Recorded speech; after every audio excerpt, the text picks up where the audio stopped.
तो ये study note 3 है, economic efficiency of the firm performance analysis. इसका देखो पहला इलस्ट्रेशन, इसमें हम लोग को बोल रहा है द कॉस्ट मतलब C of a firm is given by the function C equal to 4x cube plus 9x square plus 11x plus 27। Find करने बोल रहा है हम लोगों को AC मतलब एवरेज कॉस्ट, MC मतलब मार्जिनल कॉस्ट, AVC मतलब average variable cost, AFC average fixed cost और X बीइंग द आउटपुट। हम लोग का आउटपुट रहेगा हमेशा X। अब हम लोग सबसे पहले इसमें क्या कंप्यूट करेंगे, टोटल कॉस्ट। टोटल कॉस्ट हम लोगों को दिया हुआ है, जो कॉस्ट लिखता है वही हमेशा टोटल कॉस्ट होता है। तो टोटल कॉस्ट मतलब C, ये हम लोग को गिवन है सम में। तो एवरेज कॉस्ट क्या होगा, total cost by Q, total cost और जितना क्वांटिटी है उसको डिवाइड कर देंगे तो एवरेज कॉस्ट आ जाएगा।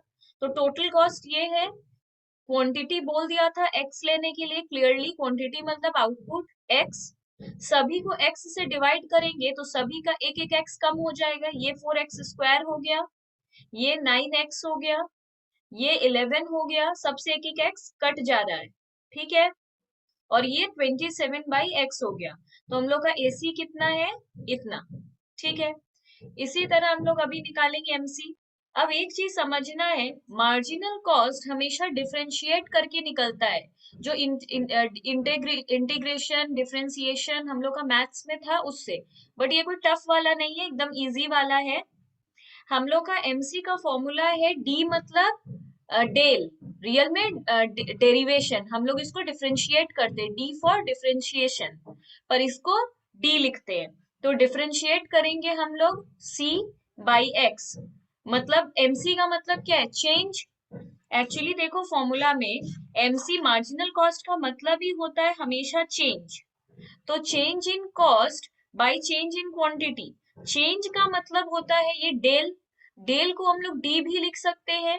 तो फॉर्मूला यही है, change in cost by change in quantity. Change को हम लोग लिखे हैं del C by del Q, but इस डेल को हम लोग डी लिख रहे हैं क्योंकि हम लोग इसको डिफरेंशिएट कर रहे हैं। तो ये कैसे करेंगे, इसलिए फॉर्मूला आया है डीसी बाई डी एक्स, मतलब del C by del X. तो D को D लिखेंगे, C हम लोगों को सम में गिवन है, और dx को dx ही लिखेंगे। अब इसमें किया क्या जाता है, सिर्फ डिफरेंशिएशन का रूल सीख लो। ये जो 4 है उसको 4 लेंगे, फिर ये जो भी हम लोग का पावर में रहेगा मतलब माथे पे रहेगा उसको इंटू 3 लिख देंगे। ये डॉट मतलब इंटू, इंटू 3 और x, और ये एक अगर 3 है तो ये 2 हो जाएगा, एक कम हो जाएगा, माइनस हो जाएगा। तो ये 4 इंटू एक्स, एक्स स्क्वायर हो गया। फिर यहाँ पे हम लोग को बोल रहा है उसी तरह हम लोग 9 को 9 लिखे, जो पावर में 2 था उसको इंटू 2 कर दिए, और इससे एक कम कर देंगे तो सिर्फ x बचेगा, 1 लिखना नहीं पड़ता है। सेम इसमें आ जाएंगे, 11 का 11 लिखे, पावर में कुछ भी नहीं है तो कुछ भी इंटू नहीं किए, और x एक कम हो जाएगा, मतलब इंटू 1 किए हैं, बेसिकली इस x के ऊपर 1 है तो हम इंटू 1 किए हैं, पर वो दिख नहीं रहा है, 1 लिखने का जरूरत नहीं है। और x अब बचा ही नहीं क्योंकि एक ही x था, एक कम कर देते हैं तो कुछ नहीं, और इसको डिफरेंशिएट 0। इसके बाद हम लोग सिर्फ इसको सॉल्व किए, 4 3 जा 12, 12x स्क्वायर, 9 2 जा 18, तो 18x प्लस 11। तो ये हम लोग का MC आ गया। इसके बाद बोला है average variable cost. Average variable cost का फॉर्मूला क्या है, वेरिएबल कॉस्ट बाय क्वांटिटी। जिस चीज का भी एवरेज निकालने बोलेगा उसका टोटल ले लेंगे। एवरेज कॉस्ट बोला है तो टोटल कॉस्ट ले लेंगे, एवरेज वेरिएबल कॉस्ट बोला है तो वेरिएबल कॉस्ट ले लेंगे डिवाइडेड बाय क्वांटिटी। अब देखो वेरिएबल का मतलब होता है जो चेंज होता है, आउटपुट चेंज होगा तो कॉस्ट भी चेंज होगा, और फिक्स्ड कॉस्ट को आउटपुट चेंज होने से कोई फर्क नहीं पड़ता है, फिक्स्ड कॉस्ट रिमेन कांस्टेंट। जैसे कि वेरिएबल कॉस्ट होता है रॉ मटेरियल, अगर हम लोग का प्रोडक्शन बढ़ेगा तो ही हम लोग को ज्यादा रॉ मटेरियल लाना पड़ेगा, प्रोडक्शन नहीं होगा तो रॉ मटेरियल का भी खर्चा नहीं होगा, तो इसको कहते हैं वेरिएबल कॉस्ट। फिक्स्ड कॉस्ट होता है जैसे हम लोग के गोडाउन का या फैक्ट्री का रेंट, रेंट को कोई मतलब नहीं है, जिसको रेंट देना है उसको देना ही होगा, हम लोग प्रोडक्शन करें या नहीं करें। तो इसलिए एक्स, जिसके साथ एक्स लगा हुआ है, जिसके साथ एक्स लगा हुआ है वो वेरिएबल है, और जिसके साथ एक्स नहीं है वो फिक्स्ड है। तो हम लोग को निकालने के लिए बोला है वेरिएबल कॉस्ट। तो वेरिएबल कॉस्ट में सिर्फ ये 3 लिए, 27 नहीं लिए। क्यों? क्योंकि वो फिक्स्ड कॉस्ट है, यहाँ से वेरिएबल कॉस्ट लेने बोला है। डिवाइडेड बाई एक्स, अगेन सबको एक्स से डिवाइड करेंगे तो एक एक एक्स कम हो जाएगा, तो ये आ गया एवरेज वेरिएबल कॉस्ट। उसके बाद है average fixed cost. Fixed cost में हम लोग फिक्स्ड, जिसका एवरेज बोलेगा उसी का fixed cost divided by quantity. Fixed cost सिर्फ 27 था, डिवाइडेड बाई एक्स, तो यही मेरा एवरेज फिक्स्ड कॉस्ट है। उसके बाद है इलस्ट्रेशन 2। इसमें हम लोग को सम में गिवन था, एवरेज कॉस्ट गिवन था, एवरेज कॉस्ट सम में दे दिया है। फाइंड करने बोला है टोटल कॉस्ट, एबीसी और एमसी। तो अगर सिंपल सी बात है, अगर अगर एवरेज कॉस्ट का formula total cost by Q है, तो टोटल कॉस्ट का formula average cost into Q होगा, क्रॉस मल्टीप्लाई हो जाएगा।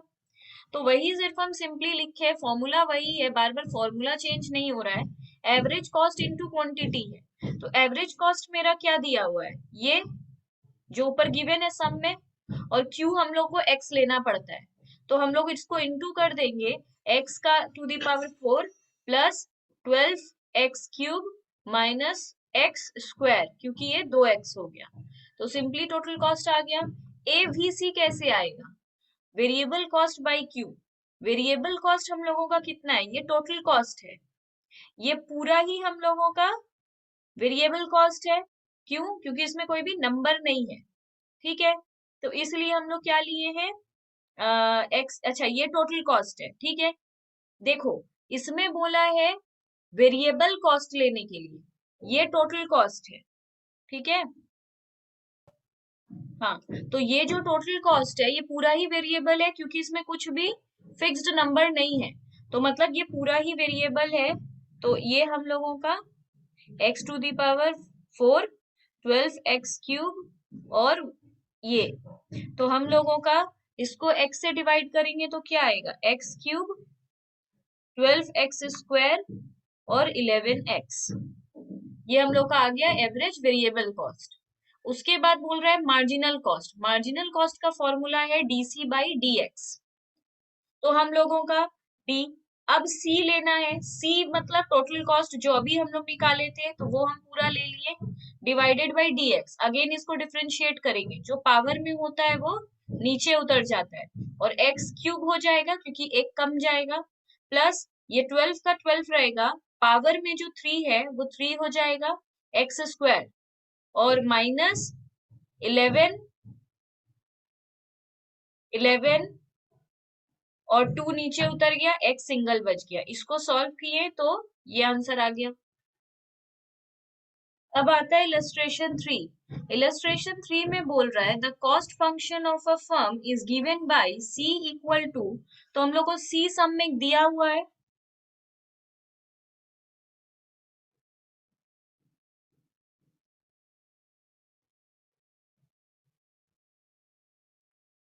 ये हम लोगों को सम में गिवन है। Find at what level of output average cost is minimum. बोल रहा है हम लोग कितना आउटपुट सेल करेंगे कि हम लोग का एवरेज कॉस्ट एकदम मिनिमम हो जाए, and what level will it be. तो बोल रहा है,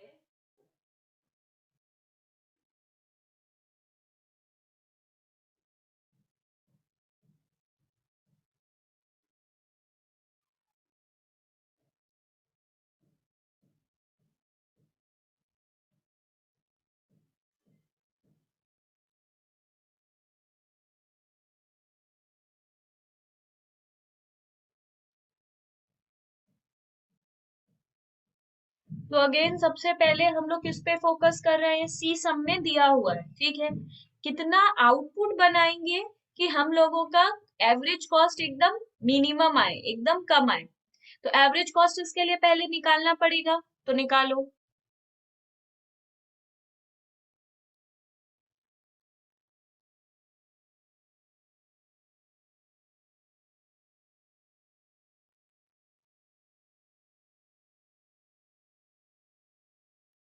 तो ये हम लोग का आ गया एवरेज कॉस्ट। तो सबसे पहला काम था हम लोग का एवरेज कॉस्ट निकालना। अब बोल रहा है मिनिमम कैसे होगा, इसके लिए क्या करेंगे,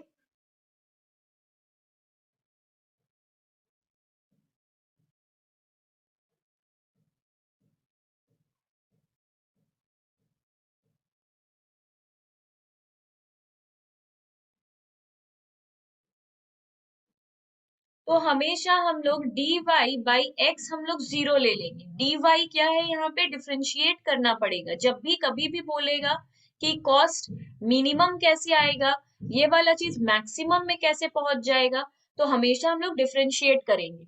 इसमें डेरिवेशन में, डिफ्रेंशिएशन में first order derivation, second order derivation होता है। ठीक है, तो ये रहता है हम लोग का फर्स्ट ऑर्डर डेरिवेशन, जिसमें हमेशा D Y by D X हम लोग जीरो ले लेंगे, और वैल्यू हमेशा हम लोग सेकेंड ऑर्डर रहता है, तो वो ले लो।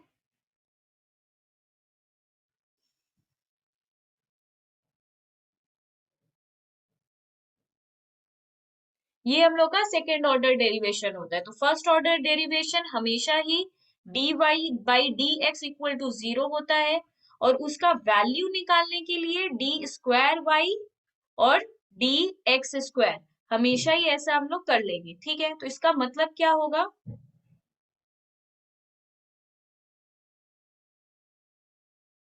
डी वाई की जगह यहाँ पे हम लोग क्या लिख रहे हैं, जो डीसी लिखते थे ना, ये वही है। एक्चुअली डी वाई हम लोग का डीसी है, डीसी नहीं लिख रहे हैं। अच्छा, अगर अनकंफर्टेबल लग रहा है तो यहाँ पे डीसी, ठीक है, तो डीसी बाई डी एक्स हम लोग का जीरो रहेगा, तो यहाँ पर भी डीसी है। तो सी हम लोग का क्या है, पूरा लिख लेंगे। सी हम लोग अभी निकाले थे, तो क्या है, इसको इसको करो डी सी, तो डी और ब्रैकेट में पूरा टोटल कॉस्ट लिखो, जैसा एमसी निकालते वक्त करते थे। इसका डेरिवेशन करेंगे तो कितना आएगा,